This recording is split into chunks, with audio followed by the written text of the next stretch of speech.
Donc on est reparti, partie 3 et on va voir le Kerberos roasting concrètement, très simplement, très succinctement, puisque comme je vous disais après, malheureusement, bah, comme tout, il va falloir bosser de votre côté. Donc je lance la connexion VPN. Ok.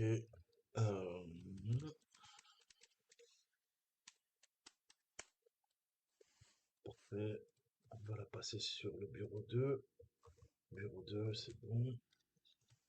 On va donner un restore. Ok, j'ai mon adresse IP. Donc, on s'était arrêté à là. Et on avait vu tout à l'heure qu'est-ce qu'on avait fait dans la précédente vidéo. On avait utilisé la fonction harvest, comme récolter en anglais. Là, on va faire la fonction Kerberos, roast, qui va lancer l'attaque Kerberos, tout simplement. Donc, on va se faire ça. Hop, copier. Je vais me connecter à la machine. Maintenant que je suis connecté au VPN, je vais l'attaquer en SSH. Je vais pas me prendre la tête. SSH comme tout à l'heure. Hop, administrateur, on est en 64,88, non, on est en 150 maintenant. 210. Ok, alors, euh,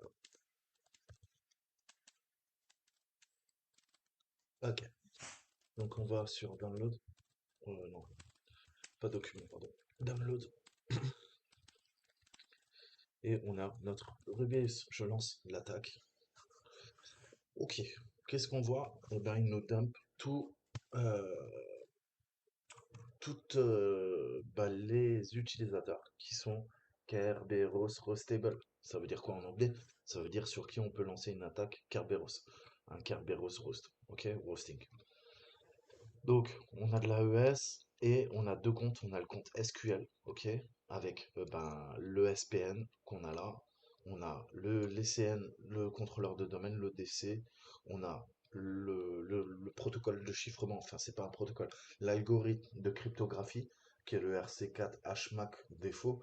Donc ça c'est de l'AES 256 bits de mémoire. J'ai pas envie de vous dire de bêtises. Et surtout, on a notre hash. Donc qu'est-ce qu'on va faire? On va venir récupérer le hash, on a un compte HTTP, intéressant, et c'est tout. Donc qu'est-ce qu'on peut voir? Retournons sur notre quoi. Ça va dumper, je vais le passer en français, pardon. Non.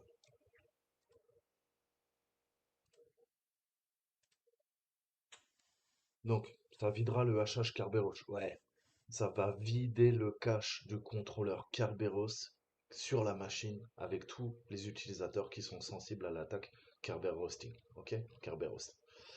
Donc on va copier le hachage, on va le fichier, on va le placer dans un fichier de texte et puis on va le casser avec H4. Voilà. H- Ok, là ça marche.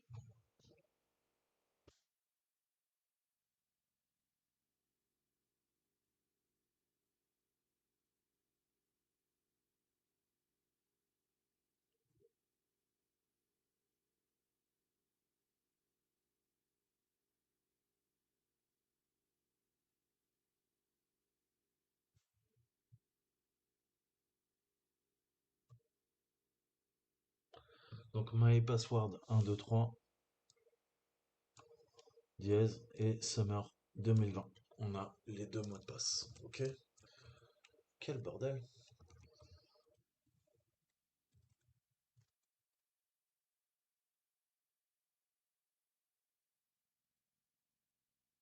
Donc je vous conseille de faire cette commande, sinon vous aurez des problèmes de formatage. Et à savoir bah, utiliser SCP, le fichier que vous voulez, votre compte, l'adresse IP de votre machine, deux points où vous voulez le mettre, et ça va exfiltrer le fichier vers le serveur du hacker. Enfin, votre machine. On va résumer comme ça. Et utiliser cette commande qui est visiblement la mieux, qui est quoi?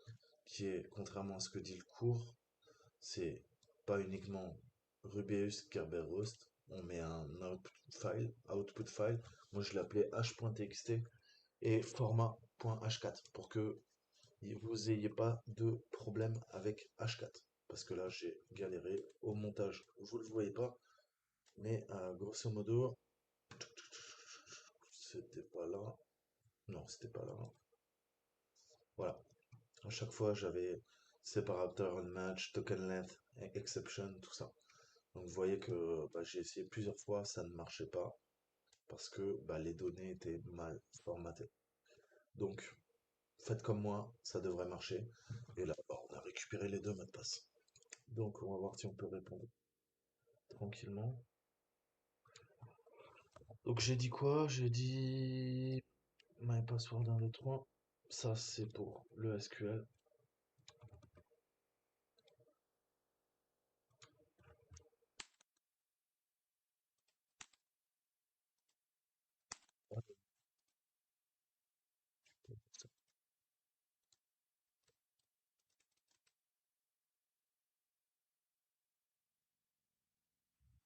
Ok,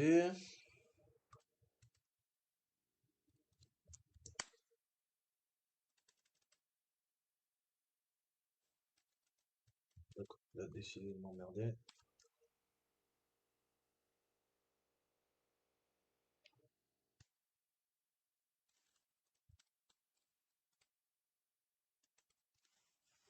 Tu veux ton dièse, c'est ça?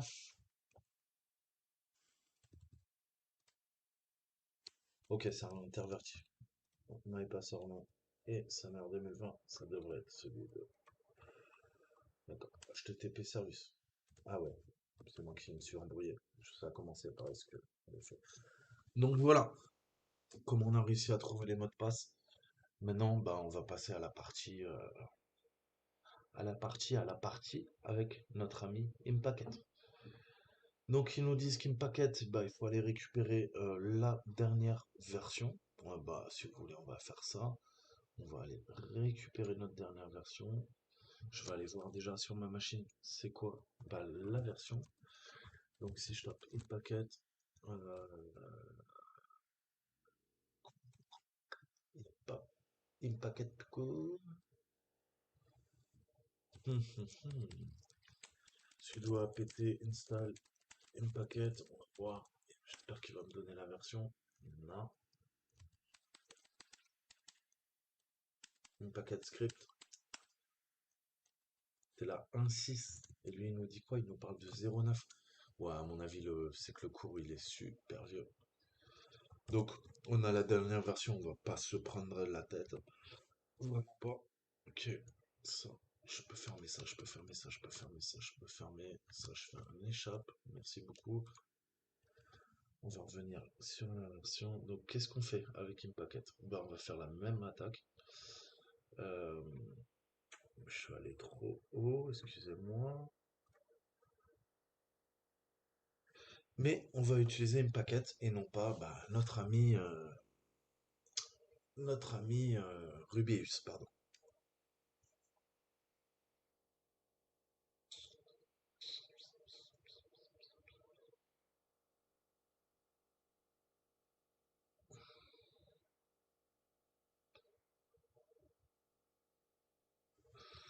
Alors, je comprends pas comment.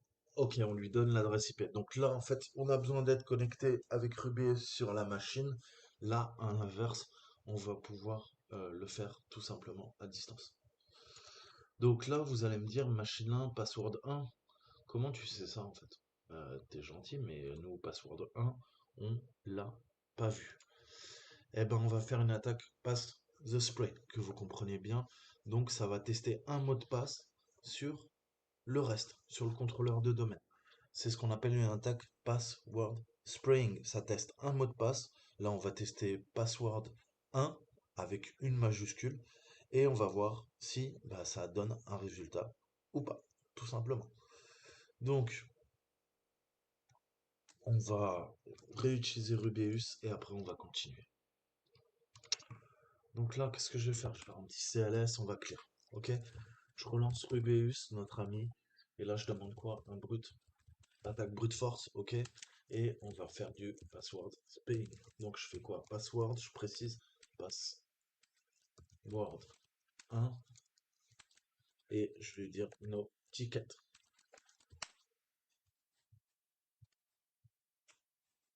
Enable to get the controller domain. Ok, donc là, il faut qu'on ajoute le contrôleur de domaine au niveau des DNS, c'est pareil. Donc, qu'est-ce qu'on fait? Bah, on va taper notre machine IP cible, ça c'est notre serveur, on est dessus, on est connecté dessus, et on va lui dire, bah écoute, contrôleur euh, de L, pardon, local minuscule, redirection dans quoi? Dans ton C2. Windows, ok, et vous savez que le fichier host il est dans notre ami système 30.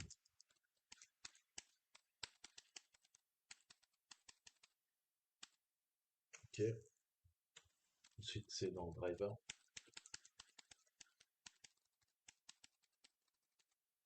Ouais, écoute Coco là, tu vas pas me saouler.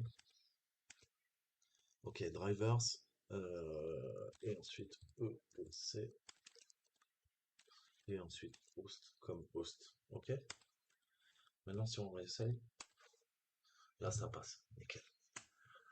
Et là on voit bien qu'on récupère, comme je vous avais dit dans les cours, il nous dit bien ouais, password 1, bah écoute, regarde, en base 64, t'as ça. Donc ça c'est assez cool, on récupère notre fameux fichier Kirby, et on sait que bah, c'est bien password 1. Donc maintenant, c'est pour ça qu'on continue et qu'on va pouvoir utiliser dans cette stack le password 1 en question avec Impacket. Donc là, qu'est-ce que je fais? Je retourne sur la machine. Je vais lancer l'attaque de l'extérieur en fait. Ok? Donc là, on va lancer notre attaque. Donc sudo euh, Impacket. Est-ce qu'il me trouve? Moi, si je fais get, ouais, il va y en avoir trop. Si je fais un get user, donc il faut que je l'appelle Impacket. Et il faut qu'on le get user, il est où? Get user, parfait, SPN, c'est exactement ça. Ensuite, on met quoi? On met, bah, avec le nom de domaine, on l'a résolu dans notre TC, donc on peut le résoudre tranquillement. On a vu que c'était quoi? C'est la machine 1 qui a le mot de passe 1. Je zoome, que vous voyez, voilà la syntaxe exacte. Qu'est-ce que tu me fais, toi? Espèce de chat.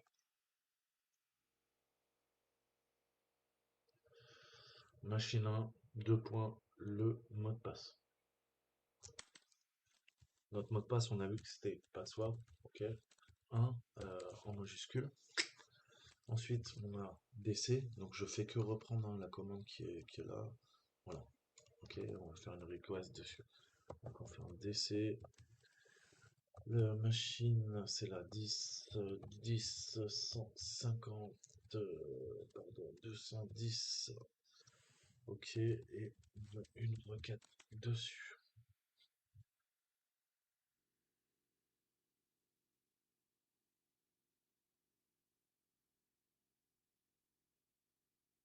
Donc là, il va nous lâcher aussi. Merde. Qu'est-ce que j'ai fait comme bêtise? J'ai oublié un espace quelque part. DC. Ah, j'ai oublié l'IP. Pardon.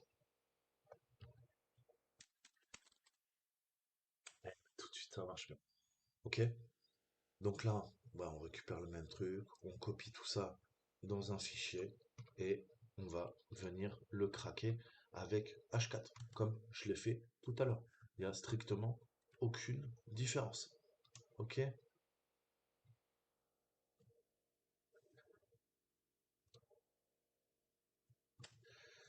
Donc, je vais faire un petit résumé quand même pour voir qu'est-ce qu'on a fait là. Bah, on a exploité cette attaque de Kerberos Roasting en fait, hein.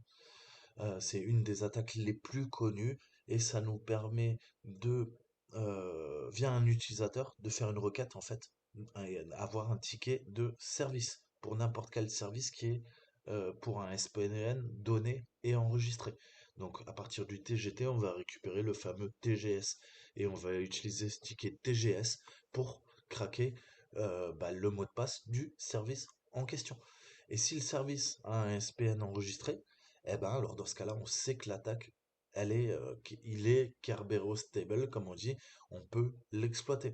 Donc tout le succès en fait de cette attaque dépend euh, si bah, le mot de passe est costaud ou pas, et si on peut le suivre à la trace en fait grâce au privilège du compte de service qui a été craqué.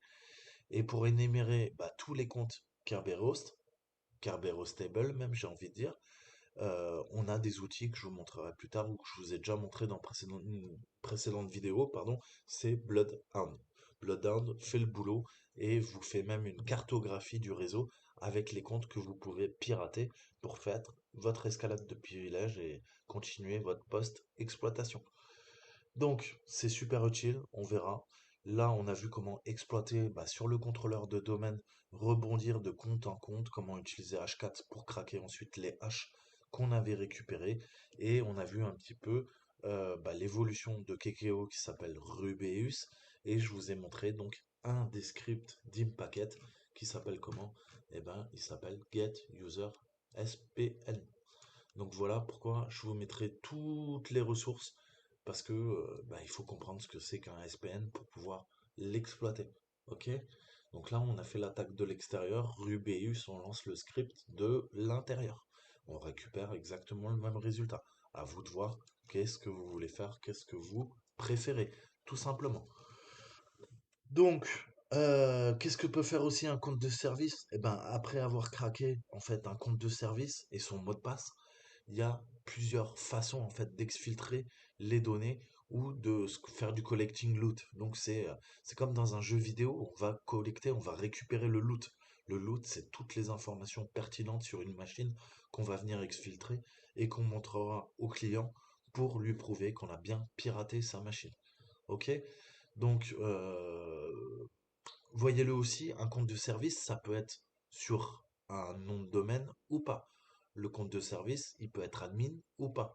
Ça peut être un compte de service simple ou ça peut être sur un compte admin, pardon. Donc c'est un peu pareil que l'attaque du ticket d'argent et d'or qu'on verra plus tard.